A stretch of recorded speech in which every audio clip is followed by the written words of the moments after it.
Salut, c'est Adam, bienvenue dans cette vidéo. Je vous fais cette vidéo pour vous expliquer comment mieux gérer vos crises d'angoisse.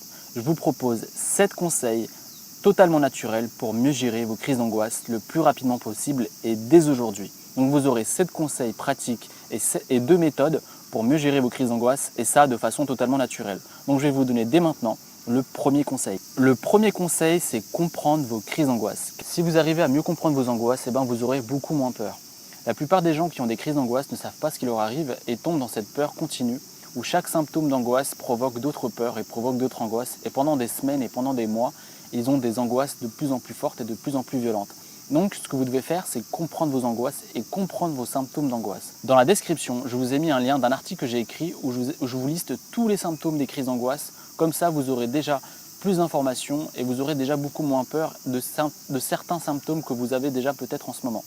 Donc, ce que je vous conseille dès aujourd'hui, c'est de mieux comprendre vos angoisses pour avoir moins peur et pouvoir mieux vous rassurer pendant ces moments de crise. Quand vous avez une crise, vous êtes sûrement en état de panique totale et vous avez peur d'un symptôme qui vous arrive. Peut-être vous avez l'impression de mourir ou de devenir fou et ça provoque encore plus de peur et plus de panique. Donc dès que vous aurez l'impression de perte de contrôle, l'article en question vous permettra déjà de mieux comprendre vos symptômes et en plus de vous rassurer quand vous aurez une angoisse. Le deuxième conseil, c'est accepter vos crises d'angoisse. Plus vous essayez de bloquer vos angoisses, plus vous essayez de supprimer cette angoisse et plus elle sera violente et toujours plus forte. Dans cette vidéo, je vais vous donner 2 exercices pour mieux gérer et pour mieux lâcher prise face à une crise d'angoisse.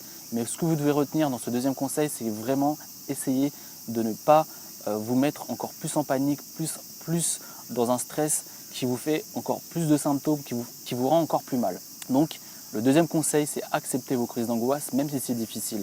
Dans les prochains conseils que je vais vous donner, je vais vous apprendre à mieux lâcher prise et à accepter ces angoisses à travers d'exercices très simples et d'exercices naturels. Le troisième point, c'est lâcher prise. Quand vous aurez accepté votre crise d'angoisse, la deuxième phase qui va arriver, c'est de lâcher prise.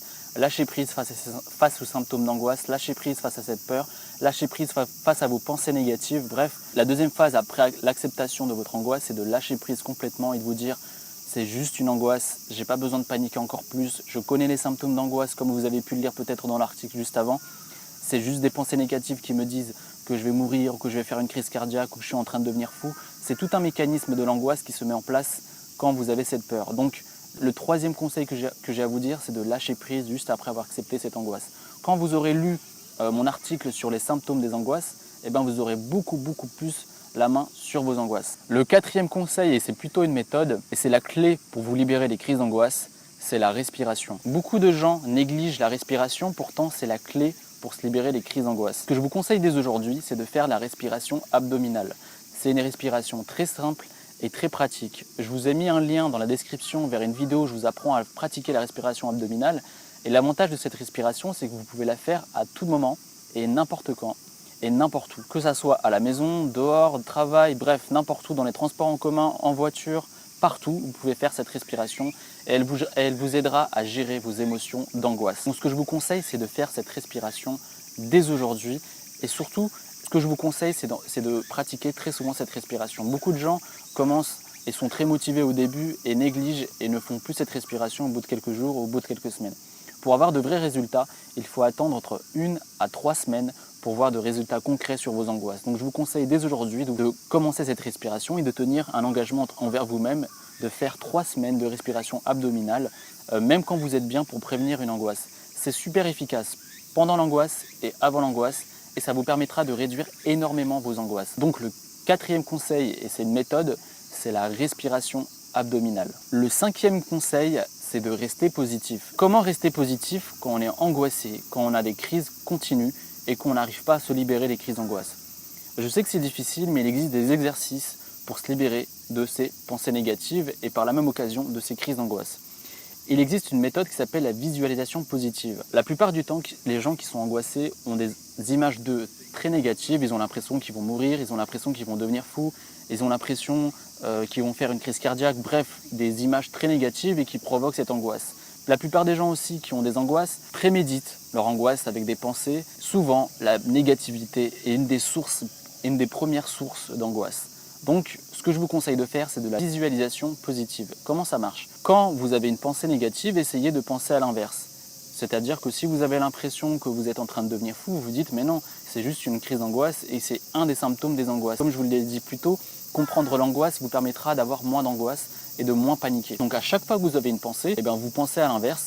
Je sais que ça peut paraître simpliste, mais si vous le faites très souvent et vous le faites régulièrement, votre cerveau va se muscler la positivité. Donc ce que je vous conseille vraiment de faire, c'est de être plus positif avec de la visualisation positive. Je vous ai également mis un article complet pour comment rester positif et comment faire de la visualisation positive. Vous aurez des vidéos et des conseils pratiques pour réaliser dès aujourd'hui et pratiquer la visualisation positive dès aujourd'hui. Donc le 5e conseil, rester positif avec la visualisation positive. Le 6e conseil, focaliser son attention sur le moment présent. On entend beaucoup cette phrase, rester dans le moment présent, mais peu de personnes savent le faire et peu de personnes le pratiquent. Ce que je vous propose aujourd'hui, c'est de pratiquer le moment présent grâce à la respiration. Il y a quelques minutes, je vous ai proposé de faire de la respiration abdominale. C'est une autre méthode que je pratique très souvent et qui marche énormément quand je veux rester présent, c'est la respiration. Dès que je sens que je suis un peu stressé, négatif, bref, que je suis ou dans mes pensées ou je sens que je suis stressé et énervé, eh bien je focalise mon attention sur ma respiration.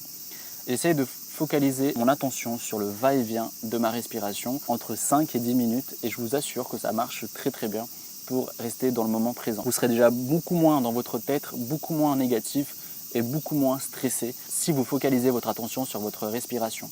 Donc le 6e point, restez dans le moment présent grâce au va-et-vient de votre respiration. C'est comme une sorte de mini-méditation que vous faites. Vous avez juste besoin de focaliser votre attention sur votre respiration et vous pouvez le faire comme la respiration abdominale partout et n'importe quand et c'est très pratique pour celles et ceux qui, comme vous, sont angoissés en ce moment. Le 7e et le dernier point, c'est soyez patient. La plupart des gens pensent qu'il y a des méthodes magiques pour se libérer des crises d'angoisse, alors que si vous voulez vous tourner vers des méthodes alternatives, ça demande du temps et de la motivation, et surtout, ça vous demande une certaine motivation de votre part et un certain travail sur soi, car il faut changer ses mauvaises habitudes et incorporer des nouvelles habitudes dans votre vie, comme la respiration, comme je vous le disais tout à l'heure, être plus présent, être plus positif, mieux comprendre les angoisses. Tous les conseils que je viens de vous donner demandent du temps et il faut vraiment être patient et il n'y a pas de méthode miracle pour se libérer des crises d'angoisse. Donc je voulais être sincère avec vous et vous donner les meilleures méthodes pour vous libérer des crises d'angoisse et vous dire qu'il faut du temps. Donc je vous conseille de tester pendant une semaine, de tester la respiration abdominale et si ça ne vous convient pas, par exemple, vous pouvez tester la cohérence cardiaque par exemple. Je vous ai mis un lien dans la description où je vous ai fait une vidéo de cohérence cardiaque, vous pouvez tester ça. Bref, essayez de tester plein de choses et de voir ce qui vous convient et ce qui vous détend. Et de le faire régulièrement et de ne pas lâcher au bout d'un moment parce que bien souvent les gens se plaignent que les crises d'angoisse reviennent. C'est parce qu'ils n'ont pas été assez assidus et ils n'ont pas pratiqué assez longtemps pour que le corps comprenne que vous êtes dans une position et dans une phase de relaxation. Donc je vous conseille vraiment de pratiquer le plus régulièrement possible et que ça soit une habitude régulière dans votre vie, que ça soit instinctif. Dès que vous vous levez, vous faites une respiration abdominale, après manger une respiration et avant de dormir une respiration et ça pendant quelques semaines et vous verrez, vous aurez des vrais résultats et un vrai changement dans vos angoisses. Faites les choses pas à pas et à votre rythme et faites les choses que vous aimez, que vous sentez, que vous avez l'impression que ça vous détende et que ça vous rend beaucoup plus serein et beaucoup plus sereine dans votre vie. Donc j'espère sincèrement que les conseils que je vais vous donner vont vous aider à vous libérer et à vous sentir beaucoup mieux face à vos angoisses et à vos peurs. Vous pouvez cliquer juste en dessous ou dans la description pour télécharger plus d'1 heure de guide où je vous apprendrai à mieux gérer vos crises d'angoisse et à mieux gérer vos peurs de façon totalement naturelle. Je vous expliquerai mon histoire, comment j'ai fait pour me libérer des crises d'angoisse et ça de façon naturelle et en quelques mois j'ai pu revivre une vie normale et me sortir de cette impasse que sont les crises d'angoisse. Donc vous avez juste à cliquer ici ou dans la description pour recevoir plus d'1 heure de vidéo. Je vous dis à la prochaine vidéo, merci de votre attention, salut.